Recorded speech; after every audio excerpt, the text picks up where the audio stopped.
नमस्ते बच्चों, my self Jaswal sir. हम पढ़ रहे हैं class 9th mathematics chapter surface areas and volumes.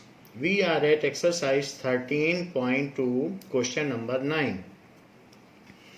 So question number 9 says that find the lateral or curved surface area of closed cylindrical petrol storage tank that is 4.2 meter in diameter and 4.5 metre high. ये कहा जा रहा है कि lateral या curve surface area निकालना है 9th question में, जिसका कि डायमेंशन दिया हुआ है।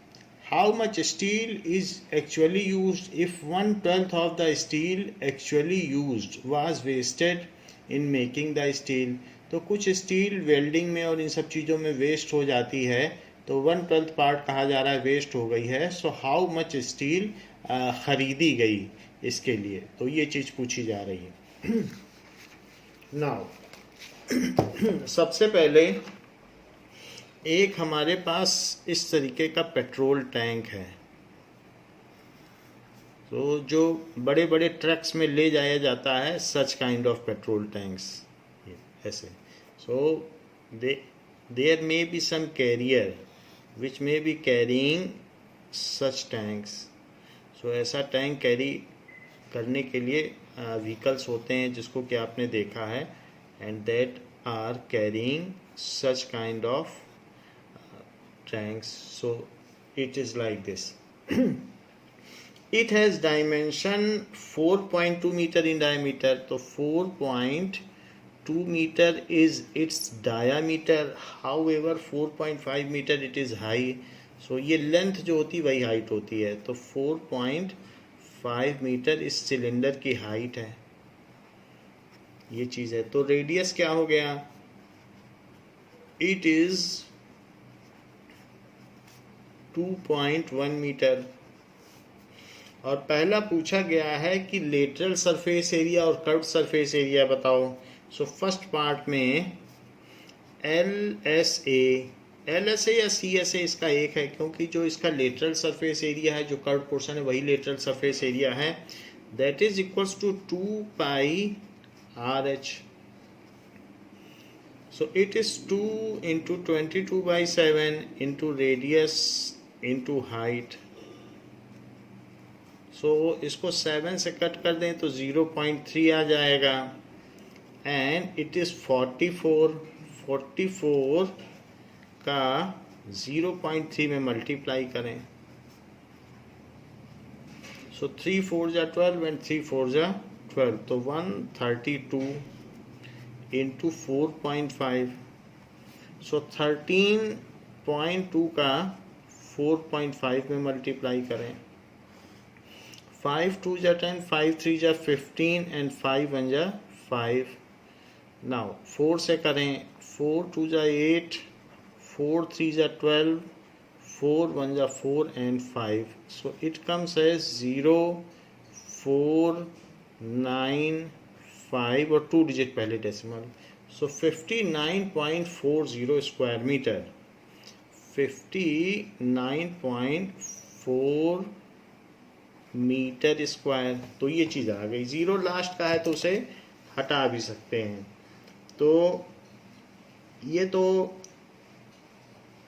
ये बात आ गई कि इसका कितना एरिया है।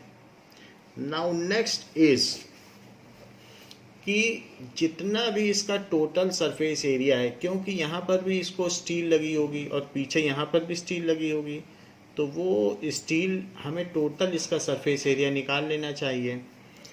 सो second part is TSA of tank. तो TSA ऑफ टैंक में CSA प्लस PSA लेना चाहिए। सो कर्व्ड सरफेस एरिया और plus plane surface area. Curved surface area तो 2 πRH होता है, और प्लेन सरफेस एरिया πr² और πr²। तो इन दोनों को अगर हम लेंगे, सो दैट इज 2 πr², क्योंकि वो तो सर्कुलर है। और अगर 2 पाई आर हमने कॉमन ले लिया, सो आर प्लस एच या एच प्लस आर कुछ भी लिख सकते हैं, तो H plus R, this is the formula, ये हमें मालूम भी है। अब इसी में सारी वैल्यू डाल दें। So height is now this is 4.5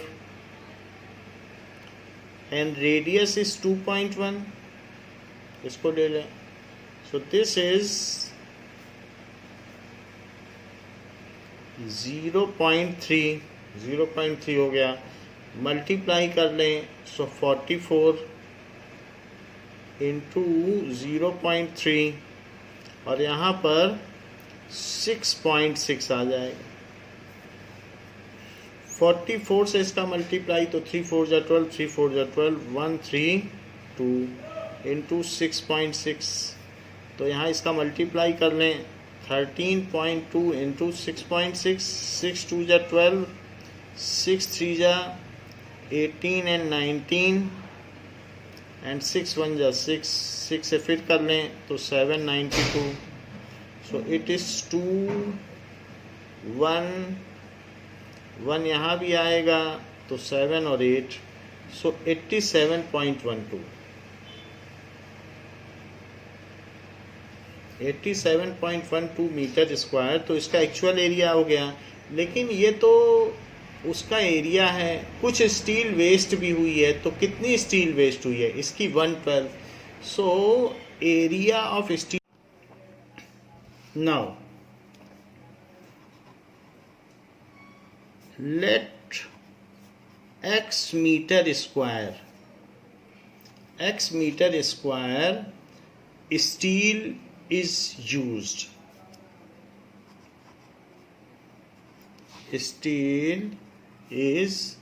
used,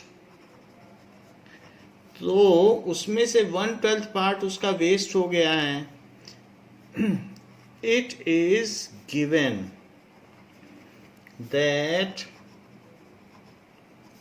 1/12 part is wasted, welding में या किसी तरीके से वेस्ट हो गया है। तो अब अगर वो वेस्ट हो गया है, सो 1/12 पार्ट कितना हो गया, 1/12x, सो वेस्टेड पार्ट जितना हमने खरीदा, हमने x मीटर स्क्वायर लिया और उसमें से 1/12 पार्ट कटिंग करने में या किसी तरीके से वेस्ट हो गया, so wasted area is equals to 1/12x, इतना वेस्ट हो गया, उसे फेंकना पड़ गया। नाउ सो यूज्ड स्टील कितनी एक्चुअली यूज्ड हुई है, used steel is x minus x/12, ऐसा हो गया। इसको आप x कॉमन ले लें तो 1 माइनस 1/12 आ जाएगा, और अब इसमें भी एलसीएम ले लें तो 12 नीचे आ जाएगा और 1/1, तो यहाँ पर 12 आ जाएगा और यहाँ 1 आ जाएगा, so that is equals to 11/12x metre square. तो इतना स्टील यूज्ड हुआ है, so used steel is this, और यही जो है यही इसके एक्चुअल सरफेस एरिया के बराबर होगा, क्योंकि इसका एक्चुअल सरफेस एरिया 87.12 है। सो नाउ अब 11/12x इतना यूज्ड स्टील है, and that is equals to 87.12, यही वो पार्ट है। हमने कटिंग कर दी, बाकी निकाल दिया, क्योंकि कई बार जब स्टील आप लेते हो तो उसमें से आपको बहुत सारे पोर्शन कट करने पड़ेंगे, 2 सर्कुलर पोर्शन कट करने पड़ेंगे सिलेंडर बनाने के लिए, टैंक बनाने के लिए, फिर एक ऐसा बनाना पड़ेगा, तो ये सारा पार्ट वेस्ट हो जाता है। तो ये वेस्ट है, यही 1/12 है, तो इसको काट के फेंकना पड़ेगा आपको, ये सर्कुलर बन जाएगा रीजन मुड़ के, और ये दोनों तरफ लग जाएंगे। सो इसलिए जो बच गया जिससे हमने बनाया वो इतना है, 1/12 हटा दिया, खरीदनी तो पूरी शीट पड़ती है, उसमें से 1/12 हटा दो, वो फेंकना पड़ेगा, और बाकी वही जो बच गया एरिया है वो हमारे टोटल सरफेस एरिया के इक्वल है। तो वास्तव में हमने कितनी स्टील खरीदी? Let we have purchased x metre square steel, so x is 87.12 divided by 11 into 12। 11 से इसे कट करो तो 11 7 are 77, फिर इसके बाद कितना बच जाएगा? 101, सो 11 9 are 99, फिर 2 बच जाएगा, 101 में से 99 जाएगा तो 22, तो यहाँ पर 2 से मल्टीप्लाई कर दें, 11 2 22, सो इसको हमने डिवाइड कर दिया। 12 से इसको मल्टीप्लाई करें, 12 2 24, 12 9 108 प्लस 2 तो 110,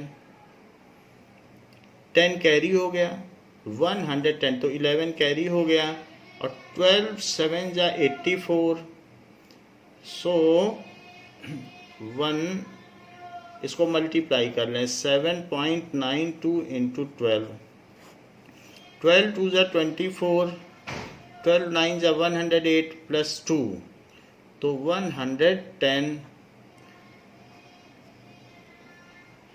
so it is 12 7 84 plus 11, that is 95, so it is 95 और 2 digit पहले decimal,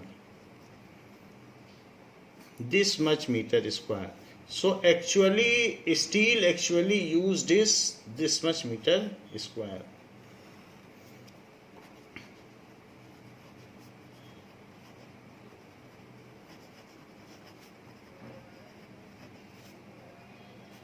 .04 meter square. Next question is 10th question. It has been given, you see the frame of lamp shed. So एक lamp shade इसमें दिया जा रहा है, you see the frame of lamp shed, it is to be covered with a decorative cloth. The frame has a base diameter of 20 centimeter and height of 30 centimeter. A margin of 2.5 centimeter is to be given for folding. तो 2.5 centimeter margin दिया गया है over the top and bottom. Find how much cloth is required for covering the lamp shade. कह रहे हैं कि जिस decorative cloth से हमने इसे चारों तरफ से कवर किया है, तो उस डेकोरेटिव क्लॉथ की लेंथ बताओ, जबकि ऊपर और नीचे कुछ मार्जिन भी छोड़ा गया है अंदर मोड़ने के लिए। सो थोड़ा सा एक्स्ट्रा क्लॉथ लेना पड़ेगा इस लैम्प शेड की हाइट से, जिससे कि इसे कवर किया जा सके। Now what is the dimension of lamp shade and how much margin has been left? Let us see that it is given that it is lamp shade, और lamp shade है तो इसमें क्या होगा कि इस तरीके से कुछ लैम्प शेड होगा और इसमें अंदर एक बल्ब लगा होगा इस तरीके से, और वो इस तरीके से ऐसा होगा लैम्प शेड। तो हम इसे कवर करना चाहते हैं डेकोरेट करने के लिए, तो उसके लिए हमने ऊपर और नीचे एक्स्ट्रा मार्जिन करके एक ऐसा क्लॉथ ले लिया, उसी से रैप कर देंगे तो बात बन जाएगी। तो अब जरा देखें, such cloth has been taken. What is the dimension of lamp shade? It has a height of 30 centimetre. तो इसकी जो हाइट है वो है 30 सेंटीमीटर, बट हमारे में ऊपर और नीचे मार्जिन छोड़ा गया है। सो थोड़ा सा मार्जिन ऊपर छोड़ा गया है जिससे ऊपर फोल्ड कर सकें, थोड़ा सा मार्जिन नीचे छोड़ा गया है, तो 2.5 ऊपर छोड़ा गया है और 2.5 सेंटीमीटर नीचे छोड़ा गया है, और बीच में 30 सेंटीमीटर है। तो ये 30, 2.5 ऊपर, 2.5 नीचे, बाकी जो भी इसका सरकमफ्रेंस है वो इसकी लेंथ हो जाएगी। Now what is the radius? Its diameter has been given. Diameter 20 centimetre है तो रेडियस क्या हो जाएगा, d/2 that is 20/2 that is 10 centimetre. तो अब इसकी सरकमफ्रेंस कितनी हुई, जितनी सरकमफ्रेंस होगी उतनी लेंथ लेनी पड़ेगी क्योंकि उतना पूरा लपेटना है। So circumference is equal to 2πr, it is equal to 2 into 2πr 22/7 into 10, इसमें कुछ कटेगा नहीं तो 22 2 जा 44 तो 440/7 ये इसकी सरकमफ्रेंस हो गई, दिस मच सेंटीमीटर। तो 440/7 सेंटीमीटर। तो ये तो हमने क्लॉथ की लेंथ ले ली और बाकी इसके बाद मार्जिन भी ले लिया। मार्जिन इसके अंदर अंदर मुड़ जाएगा क्योंकि ऊपर नीचे खुला रहता है लैम्प शेड। तो इस तरीके से हमने जो टोटल एरिया लिया है विद मार्जिन, तो विड्थ ऑफ क्लॉथ सबसे पहले निकालो। विड्थ ऑफ क्लॉथ कितनी, लेंथ तो इतनी हो गई। Now length of cloth 440/7 centimetre and width of cloth it is equals to 30 plus 2.5 plus 2.5, 30 plus 2.5 plus 2.5 तो कितना हो जाएगा, 30 plus 5 it is 35 हो जाएगा सेंटीमीटर। तो अब इसका area of cloth required,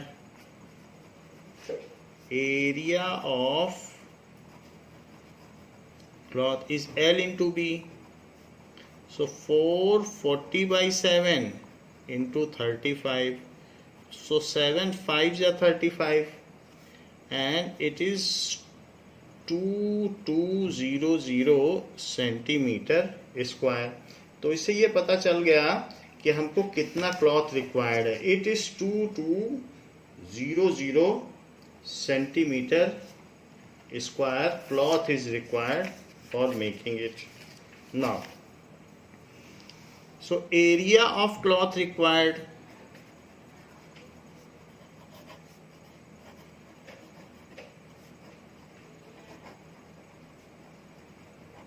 is 2200 centimeter square.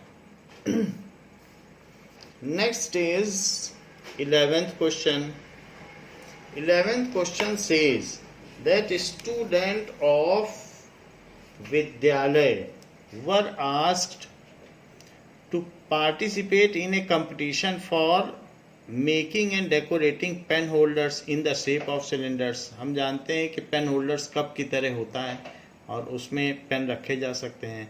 With a base using cardboard से बनाना है।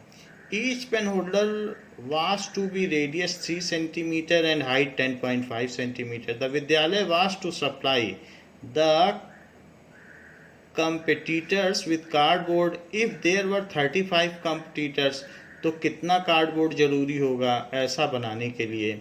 तो 35 पेन होल्डर्स बनाने हैं और डायमेंशंस दी गई है। पेन होल्डर्स ऊपर से खुला रहेगा, नीचे से बंद रहेगा, तो हमको उसी हिसाब से कार्डबोर्ड बताना है कि कितना लगेगा। जैसे कप होता है वैसे ही पेन होल्डर होता है। तो पेन होल्डर में एक तो कर्व सरफेस एरिया ले लेना और एक बेस ले लेना। बेस रहेगा, ऊपर ओपन रहेगा।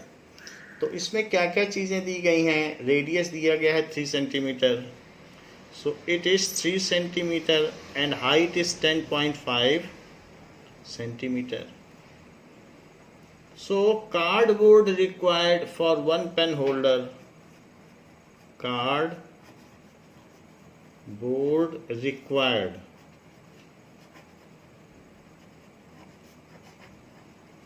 for one pen holder. It is equals to curved surface area plus base area. Base तो सर्कुलर है, ऊपर तो खुला हुआ है, तो 2πrs तो इसका कर्व सरफेस एरिया है, वही लेटरल सरफेस एरिया भी है। बेस एरिया πr² है सिर्फ इसमें पाई आर कॉमन आएगा और अंदर 2h बचेगा और इसमें r बच जाएगा। That is 22/7 into 3, 2 into 10.5, h की वैल्यू डाल दी, यही h है, और प्लस r कितना है, r इज 3, ये डाल दिया। सो इट इज 66/7 एंड 10 2 या 20, तो 21 प्लस 3 दैट इज 24। सो ये हो गया दिस मच सेंटीमीटर स्क्वायर, इतना एक पेन होल्डर के लिए चाहिए। So cardboard for 35 pen holders, cardboard needed for 35 pen holders, it is equals to area of one cardboard needed for one pen holder into 35। ये तो एक के लिए चाहिए, तो 35 के लिए कितना चाहिए, तो 66/7 इंटू 24 तो पहले ही है, इसी में 35 का मल्टीप्लाई कर दो तो 35 के लिए हो जाएगा। तो 7 5 या 35, 5 से इसको मल्टीप्लाई करो तो 5 6 या 30, 5 6 या 30, सो इट इज 330 इंटू 24। 330 इंटू 24 में आपस में मल्टीप्लाई करें तो पता चले कितना आएगा, 4 3 या 12 एंड 4 3 या 12, 2 से कर दें तो 660 आ जाएगा। इट इज 0297, तो 7920 आ गया, 7920 centimetre square. So total cardboard needed is 7920 centimetre square. तो यहाँ पर कंक्लूडिंग स्टेटमेंट लिख दें कि total cardboard needed is 7920 centimeter square. Now surface area of right circular cone,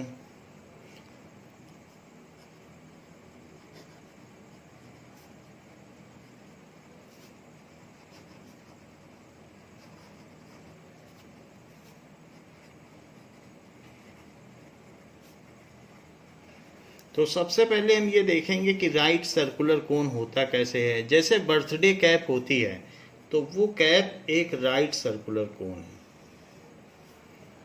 या समोसा बनाते समय जो कोन बनाया जाता है फिलिंग के लिए वो भी एक राइट सर्कुलर कोन है।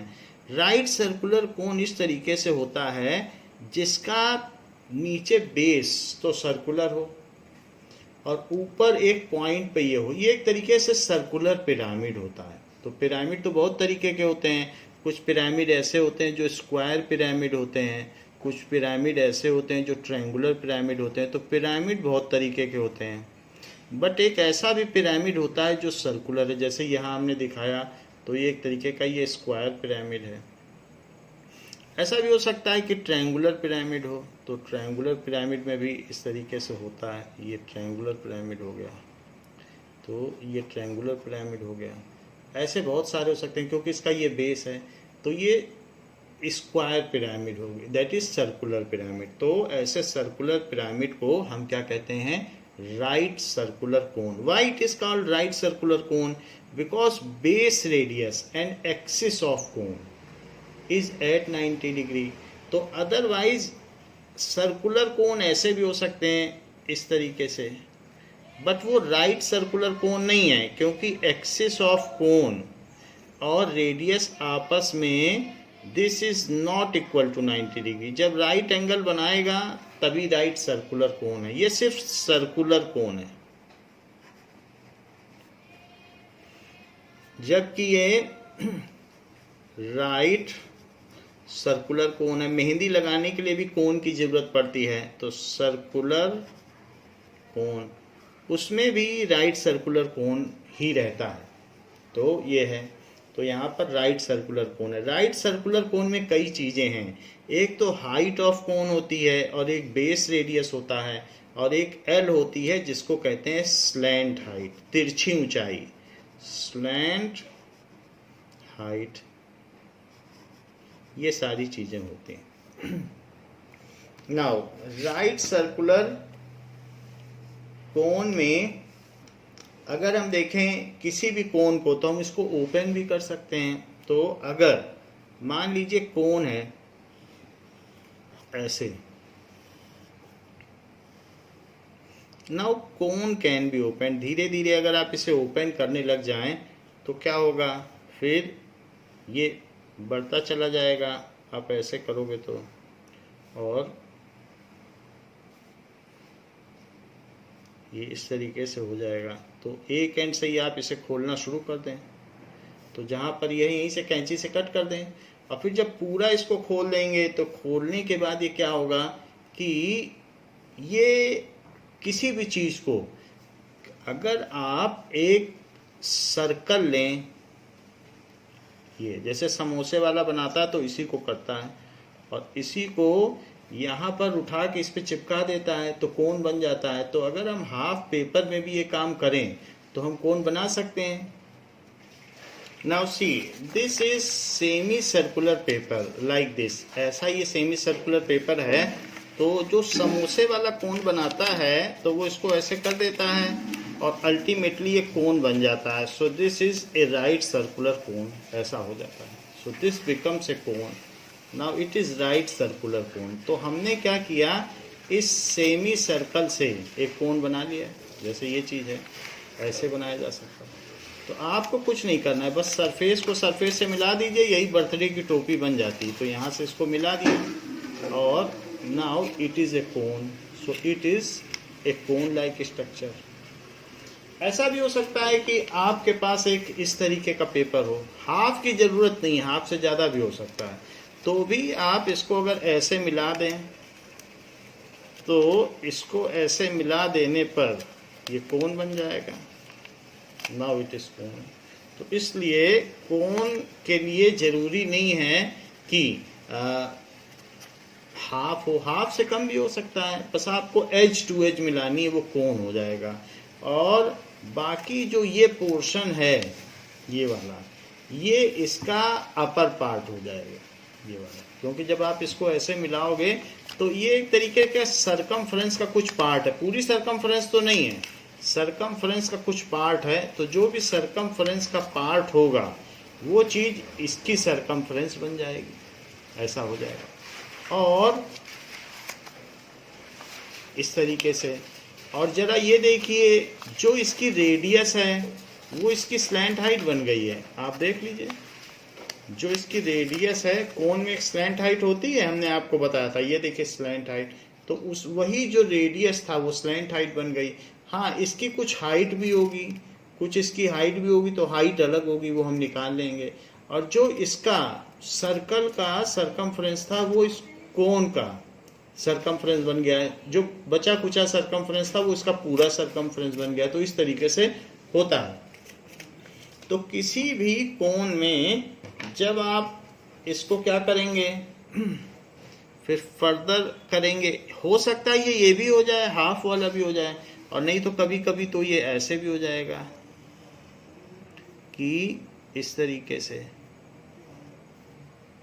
ऐसे भी हो सकता है। जैसे कि अभी हमने आपको दिखाया, तो दो केसेस हो सकते हैं, या ऐसे हो जाए और या दूसरे केस में हाफ भी हो सकता है, कुछ भी हो सकता है, कैसा भी कोण हो सकता है। अब जरा देखें, तो जब हम इसको धीरे धीरे खोलते हैं तो अनरैप होने पर हो सकता है यही चीज़ जो इसकी स्लैंट हाइट है वो इसकी रेडियस बन जाती है। तो आपके इस केस में जिसे मैं L कह रहा हूँ, ये सब एक ही चीज़ है, तो वही L अब यहाँ पर ये हो गया है, रेडियस बन गया। खुलने के बाद यही L ये है और यही L खुल जाए तो ये L यहाँ हो जाएगा, और यही चीज़ है, ये L ऐसा भी है, इतना भी है, ये हो गया। अब जरा देखिए, तो नाउ अगर मैंने इसके 1 2 3 4 5 6 7 8 9 और 10 पार्ट कर दिए, तो हर पार्ट इसका ट्रायंगुलर है। तो ट्रायंगुलर पार्ट है, तो इसके बेस को मान लीजिए जो टोटल इसकी सरकमफ्रेंस है, तो सरकमफ्रेंस को इस कोन का अपना रेडियस एक जनरेट होगा, तो वो रेडियस आर है, इसका रेडियस, और रेडियस के हिसाब से जो सरकमफ्रेंस है वही खुल के आया है। तो इसका सरकमफ्रेंस कितना था, 2 पाई आर, वो अपना उसका रेडियस है। छोटी चीज होगी तो छोटा कोण बनेगा, उसका छोटा समूह बनेगा, तो वो उसके हिसाब से है कि आप यहाँ कितनी लेंथ लेते हो। इतनी छोटी सी लेंथ लोगे तो बिल्कुल छोटा समूह बन जाएगा, और बहुत बड़ा लोगे तो चौड़ा बनेगा। तो it is all about radius. जैसे कि हमने आपको दो तरीके के पेपर दिखाए, एक हाफ है और एक ये है, तो इसका अपना रेडियस बनेगा जो काफ़ी बड़ा होगा, ये देखिए, और इसका जो हम बनाएंगे तो वो उतना बड़ा नहीं होगा, दैट विल बी स्मॉलर। तो इन दोनों में फ़र्क है, तो दोनों की लेंथ सब कुछ एक है, बट इसका रेडियस बड़ा है इसके रेडियस से, तो काफ़ी अंतर है, यहाँ पर आप देख सकते हैं। तो it is all about circumference, कि कितना बड़ा रेडियस बनेगा। जो भी हो, तो ये है c is equal to 2 pi R. अब इसी c के, ये जो c थी यही खुल गई, ये 2 पाई आर है c, और ये खुलती गई तो खुलने के बाद ऐसी हो गई। इसके हमने 10 पीसेस कर दिए, तो हर एक की लेंथ हो गई 2 पाई आर बाई 10, ऐसे सभी की लेंथ हो गई। और बाकी जो l है ये सभी l है। तो इसलिए अगर हम इस ट्रायंगल के बारे में बात करें तो ये बेस हो गया, और इसकी हाइट अगर आप देखो तो हाइट कितनी हो गई, इसकी हाइट हो गई l, क्योंकि जो ये l है वो ये l है, ये तो रेडियस है ना सारे, तो इसलिए इसे भी l कहा जा सकता है, लिखा ही है l। तो इसलिए एरिया ऑफ वन स्ट्रिप कितना हुआ, सो surface area of one strip कितना हो जाएगा, surface area of one strip, वो ट्रायंगुलर स्ट्रिप है, तो half into base into height. तो हाफ इंटू, क्योंकि सरकमफ्रेंस पूरा जो था उसका 10वां हिस्सा इसको मिला है, 2 पाई आर का 10वां हिस्सा, सो 2 पाई आर बाई 10, और हाइट कितनी इसको मिली l, तो ये चीज हो गई। सो surface area of all strips 10 strip, so that is वो कर्व्ड सरफेस एरिया है। तो curved surface area of cone क्या हो जाएगा, it is half B H, इसी को 2 से 2 तो कट गया है, पाई आर एल बाई 10, और ऐसी 10 स्ट्रिप हैं, क्योंकि ऐसी 1 2 3 4 10 स्ट्रिप है, तो 10 से 10 कट गया, तो कर्व्ड सरफेस एरिया इसका हो गया पाई आर एल। ऐसा आपकी बुक में भी दिखाया गया और इस चीज़ को समझाया भी गया है कि किस तरीके से हम ये काम करें। इसको जोड़कर ऐसे इन्होंने पाई आर एल बना दिया कि curved surface area is pi R L. अब जरा देखें, मान लीजिए ये कोन अगर ऊपर से वुडन कोन है, लकड़ी का है, तो ऊपर से फिर ये बंद भी होगा, ऐसा भी हो सकता है कि ऊपर से बंद हो कई बार, तो ऐसे में इसके ऊपर का भी प्लेनर सरफेस एरिया आ जाएगा। तो planar surface area that is PSA, planar surface area of cone, it is equals to pi R square. तो total surface area of cone कितना हो जाएगा, surface area of cone is CSA plus PSA, क्योंकि planar surface area तो ऊपर वाला है जो कि पाई आर स्क्वायर है, वो तो एक सर्कल है, तो सर्कल का लिया, बाकी कर्व्ड सरफेस एरिया कर्व्ड है। Cone does not have a lateral surface area, क्योंकि कोन में फिर वो तिरछा होता है, तो अर्थ के परपेंडिकुलर नहीं हो सकता, इसमें CSA ही होता है। So it is pi R L plus pi R square. अगर आप पाई आर कॉमन ले लें तो पाई आर कॉमन ले लें तो एल प्लस आर हो जाएगा। सो it is T S A. तो टी एस ए का भी हमें फार्मूला मिल गया। इसके अलावा सी एस ए का भी फार्मूला मिल गया। सी एस ए कितना होगा, पाई आर एल, और प्लेन सरफेस एरिया की तो कोई बात नहीं, वो तो आपको पता ही है। फिर अगर मान लीजिए इस कोण में हमको एल निकालना पड़ जाए कभी, तो हम कैसे निकालेंगे? ये कोण है तो हमें एल निकालना पड़ेगा स्लैंट हाइट। स्लैंट हाइट का मतलब तिरछी ऊंचाई। तो इसकी हाइट h है, इसका रेडियस r है, तो पाइथागोरस थ्योरम लगाएंगे। एल कैसे निकालेंगे?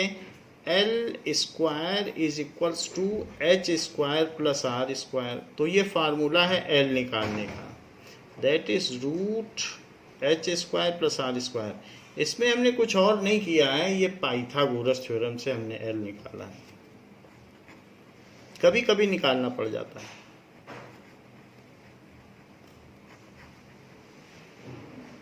So in this way we can find out the curved surface area of it.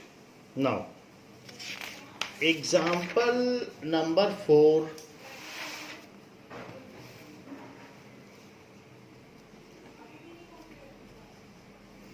Example number 4 says that the find curved surface area of right circular cone whose slant height is 10 centimetre.